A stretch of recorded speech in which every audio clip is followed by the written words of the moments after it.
Before we begin, a word. Every voice you are about to hear could belong to a real person, and the next one could be yours. Claim a part and read it aloud at footnotes and folly. Click. Good evening, and welcome back to Footnotes and Folly. I am Professor Reginald St. John Pemberton, and this is the 7th part of John Lord's Ancient States and Empires, his sweeping schoolmaster's survey of the whole ancient world, given here in plain modern English from Lord's own public domain text. The plain rendering and the asides are mine. Last time we closed the long eastern chapter of the story. The river kingdoms, the trading cities, and the covenant people had all had their day, and Jerusalem itself lay in ashes. Tonight we cross the water into a wholly new world. Lord calls Greece the most interesting and the most famous of all the countries of antiquity, the land of song, of art, of philosophy, of heroes and freemen, and he begins, as a good geographer must, with the ground itself, a small, stern, broken country, all mountains and gulfs and islands, whose very ruggedness, he argues, made its people hardy, poetical, and jealous of their liberty. We shall walk its provinces one by one, from Epirus and Thessaly down through Delphi and Thebes to famous Athens, the great southern peninsula, and the storied isles from Crete to Rhodes. Then we meet its first peoples, the shadowy Pelasgians, and the Hellenes who gave the land its name, and at the last we open the book of legend itself, with Zeus enthroned on Olympus among the 12 great gods, and Hesiod's 5 races of men. Lord asks us always to look past the pomp for the providence, and to mark, even in these pagan myths, the broken memories of an older and truer story. Let us keep that in view and begin. We have already seen that the Oriental world, though richly favored by nature with fields, flocks, and fruits, did not fulfill the higher destiny of mankind. Despite all nature's advantages, its people were degraded by corrupting superstitions and by the decline produced by wealth and ease. They were enslaved by vice and by despots. The Assyrian and Babylonian kingdom, the head of gold in Nebuchadnezzar's dream, became inferior to the breast and arms of silver, represented by the Persian Empire. That empire, in turn, became subject to the Grecian states, the belly and thighs of brass. We now turn to the nobler Hellenic race, with its native genius, enterprise, stern and rugged character, and strength formed by toil, enterprise, and war. Our eyes now turn to Greece, the land of song, art, and philosophy, the land of heroes and freemen, the most interesting and famous country of antiquity. Let us first look at this country in all its rugged severity and picturesque beauty. It was small beside Assyria or Persia. Its original name was Hellas, the name of a small district of Thessaly. It lay on the southeastern edge of Europe and extended from the 36th to the 40th degree of latitude. Including its islands, it held only 1,290 square miles, less than Portugal or Ireland, although its coasts were longer than those of the entire Pyrenean Peninsula. Hellas itself was a peninsula. The Cambanian and Cyrenian mountains formed its northern boundary and separated it from Macedonia. The Aegean Sea, or archipelago, lay to the east and separated it from Asia Minor. The Cretan Sea lay to the south, and the Ionian Sea to the west. A range of mountains crosses the northern part of the country of the Hellenes. It begins at Akrasarania on the Adriatic and runs southeast above Dodona and Epirus until it joins the Cambanian Mountains near Mount Olympus. These mountains continue along the Aegean coast and end in southeastern Thessaly under the names of Ossa, Pelion, and Tisius. The great range of Pindus enters Greece at the sources of the Peneus, where it crosses the Cambanian Mountains. It first runs south and then east to the sea, nearly enclosing Thessaly and dividing it from the rest of Greece. After sending out the various spurs of Othrys, Oda, and Corax, it disappears among the celebrated haunts of the Muses, the heights of Parnassus and Helicon and Phocis and Boeotia. In southern Greece, mountains cross the Peloponnesus in almost every direction. The chief of them are Scalis, Arenae, and Taygetus. We cannot list them all. It is enough to say that, except for Switzerland, no part of Europe is as covered with mountains as Greece. Some of them rise high enough to have perpetual snow, and only a small part of the country is level. Its rivers are numerous, but they are more famous for their associations than for their usefulness in navigation. Among the most important are the Peneus, which flows into the Aegean a little below Tempe, the Achelous, which flows into the Ionian Sea, the Alpheus, which also flows into the Ionian Sea, and the Eurotas, which enters the Laconican Gulf. The lakes are numerous but small. Bays and promontories line the coasts, favoring early navigation and fishing. The neighboring seas are full of islands remembered in Grecian history, and some of these islands are considerable in size. Cut by mountains in every direction and deeply indented by the sea, Greece was both mountainous and maritime. Its mountains, rivers, valleys, sea, and islands helped make its people enterprising and poetical. Since mountains, valleys, or gulfs separated each state from the others, the land encouraged political liberty. The difficulty of farming its barren highlands trained the inhabitants in industry and economy, as it did in Scotland and New England. The shape of the country also strengthened its defenses and protected its people from the invasions that have so often conquered countries that are broad, level plains. Yet these natural divisions prevented the states from political union. They fostered mutual separation, produced an endless multiplication of self-governing towns, and gave rise to great individuality of character. Greece lay in the same parallels of latitude as Asia Minor and the south of Italy and Spain. Even in the earliest times it produced wheat, barley, flax, wine, and oil. The vine and olive were cultivated with particular care. Barley cakes were eaten more often than wheaten ones. Vegetables and fish were abundant and cheap, but little fresh meat was eaten. The maritime states also imported considerable quantities of grain in exchange for figs, olives, and oil. Although its clear and beautiful climate pleased modern Europeans, it was less mild than that of Asia Minor, though more bracing and changeable. It also differed from one region to another. The various sections, provinces or states into which Greece was divided deserve brief notice. The largest and northernmost state was Epirus. It contained 4,260 square miles and was bounded by Macedonia on the north, Thessaly on the east, Acarnania on the south, and the Ionian Sea on the west. Though mountainous, it was fertile and produced excellent cattle and horses. Of the places in Epirus remembered in history, Dodona comes first. It was celebrated for its oracle, the oldest in Greece and second only to that at Delphi. The Pelasgi founded it before the Trojan War, and it was dedicated to Jupiter. A grove of oaks surrounded the temple, although the oracles were later delivered through the murmuring of fountains. West of Epirus lay the island of Corcyra or Corfu, famous for the shipwreck of Ulysses, the gardens of Hellenes, and for giving rise to the Peloponnesian War. Epirus was also distinguished as the country ruled by Pyrrhus. The Acron, believed to communicate with the infernal regions, was one of its rivers. West of Epirus lay Thessaly, next to it in size, with 4,260 square miles. It was a plain enclosed by mountains, and after Boeotia, the most fertile of all the states of Greece, rich in oil, wine, and corn. Yet it was politically one of the weakest and least important states. Its people were wealthy but treacherous. The river Peneus ran through the whole country, and near its mouth was the vale of Tempe, the most beautiful valley in Greece, protected by 4 strong fortresses. Some distance from the mouth of the Peneus stood Larissa, the city of Achilles and the general capital of the Pelasgi. At the southern end of Lake Chalus, the largest lake in Thessaly, was Pherai, one of the oldest cities in Greece, and near it was the fountain of Hyperia.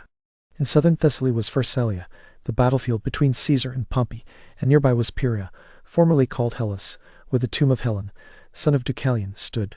His descendants, Aeolus, Doris, and Ion, were said to have given their names to the 3 nations of Aeolians, Dorians, and Ionians. Farther south, between the inaccessible cliffs of Mount Oda and the marshes along Malleus Bay, were the defiles of Thermopylae, where Leonidas and 300 heroes died defending the pass against the army of Xerxes. At one point it was only 25 feet wide, so the Spartans, in such a narrow passage, could resist the entire power of Persia for 3 days. The Amphictyonic Council met every year in this famous pass to consider matters shared by all the states. South of Epirus, on the Ionian Sea and west of Aetolia, lay Acarnania. A barbarous people occupied it before the Pelasgi settled there. It had no historical fame except because its waters were the site of the decisive battle that Augustus won over Antony Actium, and because of the islands off its coast. One of them, Ithaca, was a rugged, mountainous island and the home of Ulysses. Aetolia lay east of Acarnania and south of Thessaly, separated from Achaia by the Corinthian Gulf, and contained 930 square miles. Its chief city was Thermon, thought to be impregnable, where splendid games and festivals were held. During the prosperous days of Athens and Sparta, the Aetolians were little known except as a hardy people who were covetous and faithless. Doris was a small district east of Aetolia. It was inhabited by one of the oldest Greek tribes, the Dorians, named for Doris, son of Deucalion. They had originally lived in the part of Thessaly containing the mountains of Olympus and Ossa, but the Cadmeans drove them from that region. Doris was the home of the Heraclidi when they were exiled from the Peloponnesus. In gratitude, Igeminus, the king whom Hercules restored to his dispossessed dominion, gave it to Hyllus, the son of Hercules. Locriosoli was another small state south of Doris, separated from it by the range of Parnassus on the Corinthian Gulf. Its most important city was Salona, surrounded on every side by hills. Naupactus was also a considerable place, called Lepanto in the Middle Ages. One of the decisive naval battles of the world was fought there, in which the Turks were defeated by the Venetians. Locriosoli contained 350 square miles. Phocis lay directly to the east.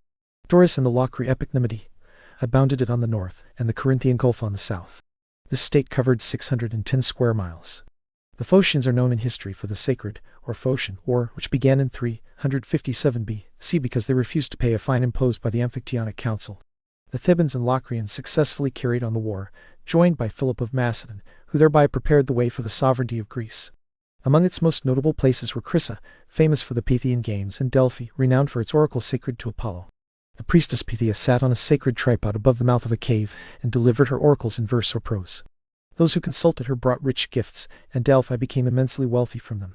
Parnassus rises above Delphi, the highest mountain in central Greece, near whose summit Deucalion was believed to have lived. Boeotia was the richest state in Greece, as far as fertile soil could make a state rich.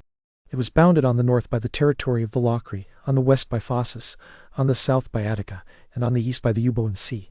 It contained about 1,000 square miles. Its people were famous for their dullness, yet it added Hesiod, Pindar, Corinna, and Plutarch to the immortal catalogue of names. Its men, though stupid, were brave, and its women were beautiful. Barbarous tribes, all connected with the LL.Ds, originally lived there. In its southwestern part was famous Helicon, the seat of Apollo and the Muses. On the southern border stood Mount Cithaeron, north of which was Plataea, where the Persians were defeated by the confederate Greeks under Pausanias. Boeotia contained Copaeus, the largest lake in Greece, famous for its eels. On its shores was Chaeronea, where the Spartans defeated the Thebans. North of Chaeronea was Chaeronea, where the great battle with Philip was fought that destroyed the liberties of Greece. North of the sluggish river Aesopus stood Thebes, the capital of Boeotia, founded by Cadmus. Its great generals, Epaminondas and Peloponnesus, made it for a time one of the great powers of Greece. Attica was the most famous province of Greece. It was bounded on the north by the mountains Cithaeron and Parnes, on the west by the Bay of Cyrenaica, and on the east by the Mytune Sea. It covered only 700 square miles. It took its name from Athis, a daughter of Cranaus, although its earliest name was Cecropia after its king Cecrops. In the time of Cecrops, it was divided into 4 tribes. At its western end, on the shores of the Saronic Gulf, stood Eleusis, the site of the Eleusinian mysteries. These were the most famous of all Greece's religious ceremonies, sacred to Ceres, celebrated every 4 years and lasting 9 days. Across from Eleusis was Salamis, the birthplace of Ajax, Teucer, and Solon. There the Athenians defeated the Persian fleet of Xerxes. Athens, the capital, was founded by Cecrops in 1556 B.C. It received its name from the goddess Neith, an Egyptian deity whom the Greeks knew as Athena, or Minerva. In the time of Pericles, it had a population of 120,000. Sunium, the southernmost point of Attica, was sacred to Minerva. Marathon, where the Athenians won their most brilliant victory, lay in eastern Attica. Mount Hymettus, southeast of Athens, was celebrated for its flowers and honey. Mount Pentelicus, between Hymettus and Marathon, was famous for its marble. Megaris, another small state, lay west of Attica, between the Corinthian and Saronican Gulfs. Its chief city, Megara, was an important place, defended by 2 citadels on the hills above it. It was famous as the home of the Megaric school of philosophy, founded by Euclid. The largest Grecian state was the well-known peninsula called the Peloponnesus. It was completely surrounded by water except for the Isthmus of Corinth, which was 4 geographical miles wide. The Ionian Sea lay to the west, the Saronic Gulf and the Mytune Sea to the east, and the Corinthian Gulf to the north. The peninsula contained 6,745 square miles. It was divided into several states. It was said that Hercules left it to the Heraclidi at his death, and that they, aided by the Dorians, finally regained it about 80 years after the Trojan War. Of the 6 states into which the Peloponnesus was divided, Achaea was the northernmost. It was celebrated for the Achaean League, which included its principal cities as well as Corinth, Sicyon, Phlius, Arcadia, Argolis, Laconia, Megaris, and other cities and states. Southwest of Achaea was Elis, on the Ionian Sea. Olympia stood there, and the Olympic Games, said to have been founded by Hercules, were celebrated there every 4 years. Arcadia occupied the center of the Peloponnesus, and was enclosed on every side by high mountains. It was a rich pastoral country that produced fine horses and asses. Pan, the god of shepherds, especially favored it as a home, and its people were known for their love of liberty and music. Argolis was the eastern part of the Peloponnesus, washed by the Saronic Gulf. Its original inhabitants were Pelasgi. It contained the cities of Argos and Mycenae. Argos was the oldest city in Greece. Agamemnon ruled at Mycenae and was the most powerful of the kings of Greece during the Trojan War. Laconia, at the southeastern end of the peninsula, was the largest and most important state of the Peloponnesus. It was rough and mountainous, but its people were brave and noble. Its largest city, Sparta, controlled the fortunes of Greece for several generations and was the most warlike of the Grecian cities. Messenia formed the southwestern part of the peninsula. It was mountainous but well-watered and rich in pasture. The Lacedaemonians, inhabitants of Laconia, coveted it early and subjugated it in a series of famous wars called the Messenian. These were the principal states of Greece. Closely connected with them were the islands in the surrounding seas, which were nearly as famous as the states on the mainland. The most important was Crete at the southern end of the Aegean Sea. It was said to be the birthplace of Jupiter. South of Thrace were Thassos, noted for its fertility and its gold and silver mines, Samothrace, famous for the mysteries of Cybele, and Imbros, sacred to Ceres and Mercury. Lemnos, in latitude 40 and equally distant from Mount Athos and the Hellespont, was made infamous when the women massacred every male inhabitant of the island. Euboea stretched along the coasts of Attica, Locris, and Boeotia. It was extremely fertile, and the Athenians drew large supplies of corn from it. It was the largest island in the archipelago after Crete, and its chief city, Chalcis, was one of the strongest cities in Greece. Southeast of Euboea lay the Cyclades, a group of islands whose most important members were Delos, Andros, Tinos, Myonos, Naxos, Peros, Oleros, Siphanos, Milos, and Syros. All these islands were famous for temples and as the birthplaces of celebrated men. The islands called the Sporades lay south and east of the Cyclades. Among them were Morgo, Ios, Sinos, Thera, and Anaph. Some were barren, while others were favorable to the vine. Besides the islands belonging to Europe, there were islands belonging to Asia. Tenedos, small but fertile. Lesbos, famous for wine and fourth in size among all the islands of the Aegean. Chios, also known for wine. Samos, famous for the worship of Juno and the birthplace of Pythagoras. Patmos, used as a place of banishment. Kos, the exceedingly fertile birthplace of Apelles and Hippocrates. And farther south than all the others, Rhodes. Rhodes was the largest island of the Aegean after Crete and Euboea. It was famous for its colossal bronze statue of the sun, 70 cubits high. Its people were great navigators, and their maritime laws were eventually adopted by all the Greeks and Romans. It was also famous for its schools of art. Such were the states and islands of Greece, mountainous and often sterile, yet inhabited by a hardy, bold, adventurous race whose achievements and arts were the glory of the ancient world. The various tribes and nations all belonged to the branch of the Indo-European race that ethnographers have called Pelasgian. They had savage customs, but they were civilized enough to farm the land and build walled cities. The religion was polytheistic, personifying the powers of nature and the heavenly bodies. The Pelasgians occupied isolated places, but were generally scattered throughout Greece, and they were probably a wandering people before settling there. Greek traditions about their migration have no certain basis. Along with this race, of which there is no authentic history, were the Leleges and Carians. All of them, however, were barbarous and left no written records. Argos and Sicyon are said to have been Pelasgian cities, founded as early as 1850, 6 years before Christ.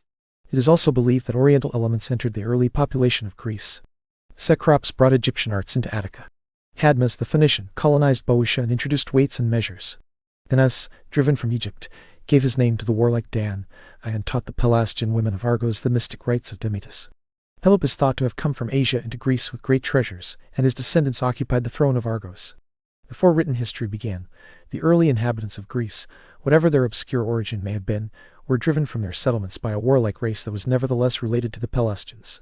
These conquerors were the Hellenes, believed to have come from the district of Thessaly north of Mount Othrys. They eventually gave their name to the whole country. Although divided into small settlements, they were united by language and customs and held to the idea of national unity. This nation had 4 chief divisions: the Dorians, Aeolians, Achaeans, and Ionians. Tradition said they descended from the 3 sons of Hellen, the son of Deucalion, Doris, Aeolus, and Xuthus, the last being the father of Aegeus and John. Greek poets thus represented the origin of the Hellenes, a people fond of adventure and naturally endowed with great abilities that were later developed by education. Of these 4 divisions of the Hellenic race, the Aeolians spread through northern Greece and also occupied the western coast of the Peloponnesus and the Ionian Islands. They continued to occupy the greater part of Greece until the latest times. The Achaeans were most celebrated in epic poetry, since Homer used their name for all the Hellenic tribes that fought at Troy. They were the dominant people of the Peloponnesus, occupying its south and east, while the Arcadians held the center. The Dorians and Ionians became celebrated later.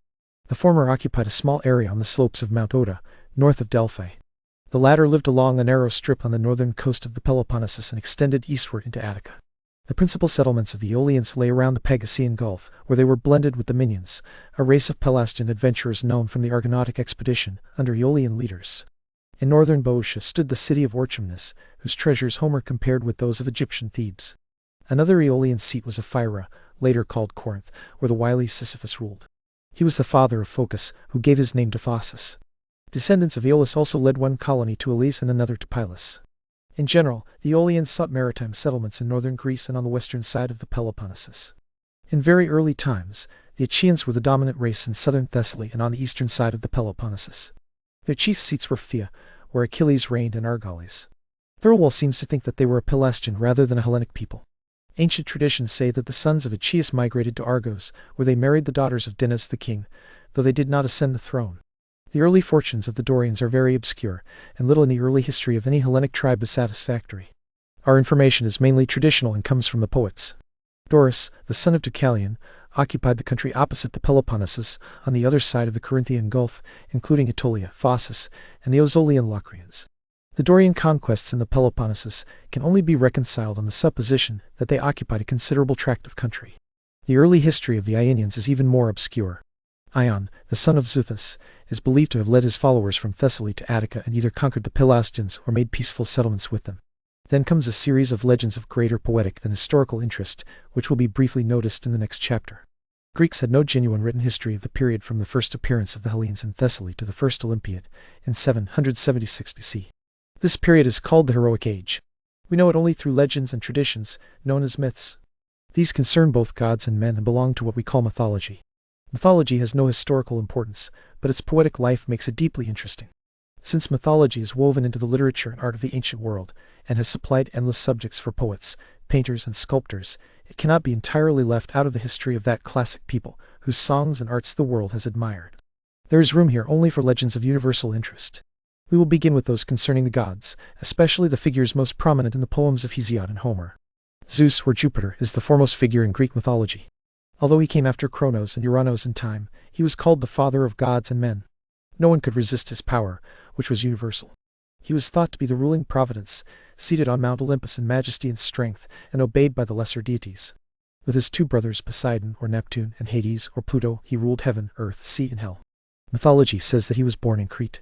When he had gained enough mental and physical strength, he called the gods to Mount Olympus and resolved to take supreme power from his father, Cronos, and the Titans. The great struggle lasted 10 years, and shook all nature before victory was won and the Titans were cast into Tartarus. With Zeus, a different order of beings began. He is shown as having many wives and many children. Athene, fully armed, sprang from his own head. She was the goddess of wisdom and the patron deity of Athens. By Themis he fathered the Horii, by Eurynome the three Graces, by Mnemosyne the Muses, by Leto Latona, Apollo, and Artemis Diana, by Demeter Ceres Persephone, by Here Juno, Hebe, Ares Mars, and Eileithyia, and by Maia Hermes Mercury. Under the presidency of Zeus were the 12 great gods and goddesses of Olympus: Poseidon Neptune, who ruled the sea; Apollo, the patron of art; Ares, the god of war; Hephaestus Vulcan, who made the thunderbolts; Hermes, the messenger of omnipotence and protector of merchants; Here, queen of heaven and general protector of women; Athene Minerva, goddess of wisdom and letters; Artemis Diana, protector of hunters and shepherds; Aphrodite Venus, goddess of beauty and love; Herse Vesta, goddess of the hearth and altar, whose fire never went out; and Demeter Ceres, mother earth and goddess of agriculture. Nearly as important as these Olympian deities were Hades, Pluto, ruler of the infernal regions; Helios the sun; Hecate, goddess of expiation; Dionysus Bacchus, god of the vine; Leto Latona, goddess of concealed powers; Eos Aurora, goddess of the morning; Nemesis, god of vengeance; Aeolus, god of winds; Harmonia, the Graces; the Muses, the Nymphs; and the Nereids, the marine nymphs. All of these were given great power and dignity.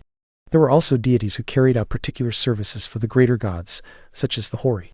There were monsters descended from gods as well: the Gorgons, Chimera, the dragon of the Hesperides, the Lernaean Hydra, the Nemean lion, Scylla and Charybdis, the centaurs, the Sphinx, and others. These gods and goddesses clearly represent the powers of nature and the great qualities of wisdom, purity, courage, fidelity, and truth that belong to man's higher nature and are linked with the divine. Those powers and qualities were worshipped as superhuman and worthy of worship. Homer and Hesiod are the chief authorities for the theogonies of the pagan world. We cannot tell how much of this they invented, and how much had already been planted in the common mind of the Greeks before 700 BC. The Orphic theogony came later, but won even greater popular reverence than the Hesiodic. The worship of these divinities involved rites of varying elevation, but sometimes also impurities and follies, such as those connected with Bacchus and Venus. At times this worship was hidden in mysteries, as at Eleusis. Temples were built for all these deities, and offerings were made to them, sometimes of fruits and flowers and then of animals. Legends, sometimes absurd, existed about every one of these gods, and were woven into literature and religious ceremonies. Their details fill many large dictionaries and may be read in dictionaries or poems. The legends concerning Ceres, Apollo, Juno, Venus, Minerva, and Mercury are full of poetic beauty and fascination. They arose in an age of fertile imagination and intense feeling, and became the faith of the people. Along with the legends of gods and goddesses are legends that tell of the heroic deeds of men. Grote describes the different races of men as they appear in the Hesiodic theogony as offspring of gods. First came the golden race, the first created. They were good and happy, like the gods themselves, and after death were honored by becoming the unseen guardians of men, terrestrial demons. Next came the silver race, inferior in body and mind. Because they were disobedient, they were buried in the earth. Third came the brazen race, hard, warlike, terrible, and strong. It was always at war, finally destroyed itself, and went down into Hades without honor or privilege. Fourth came the race of heroes, or demigods, such as those who fought at Thebes and Troy. They were virtuous but warlike. They too died in battle, but were taken to a happier state. Finally came the iron race, condemned to continual guilt, care, labor, and suffering. Unjust, dishonest, ungrateful, and thoughtless. This is the present race of men, with a small mixture of good, and it too will end in due time. These are the races Hesiod describes in his poem Works and Days, filled with a profound sense of the wickedness and decline of human life, yet also with the ultimate rewards of virtue and truth.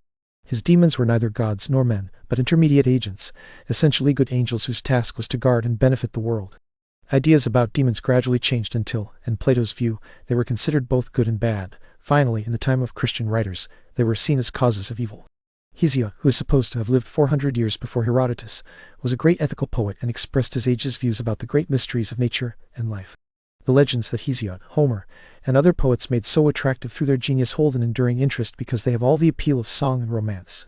We will not go into those concerning gods, but will limit ourselves to those concerning men, the early heroes of the classic land and age. Nor can we mention them all, but only a few, the most memorable and impressive. And so we have surveyed the land of Greece, met its first rude peoples, and climbed to the summit of Olympus to look upon its gods. Mark what Lord sets before us, a people shaped by their own hard mountains into something the sluggish river empires of the East never produced, restless, inventive, and free, and a religion which, for all its beauty, was but the powers of nature dressed as persons, and which kept, in its tale of a flood and its 5 declining races, a dim and broken echo of truths we have met before in surer pages. Next time, in Part 8, we come to the heroes, to Perseus and the head of the Gorgon, to the 12 labours of Hercules, to Jason and the long voyage of the Argo, to Theseus and the Minotaur, to the doomed house of Oedipus at Thebes, and above all to the 10 years' war at Troy, and that return of the sons of Hercules which peopled the Greek world and set the stage for history itself. Thank you for keeping the story with me. Mind the footnotes, and beware the folly. One last thing before you go. There's a part on our stage still wanting a voice, and it may as well be yours. Come and read for us at footnotesandfolly.click, and be in the next telling rather than only watching it. And before the lamp goes out, a small request. If something tonight taught you, or surprised you, or simply delighted you, do leave a comment and tell me what it was. And if there is a work, an author, or a tale you should like me to take up next, set it down there as well. I read every one, and many an episode has begun its life as a viewer's suggestion. Until next time.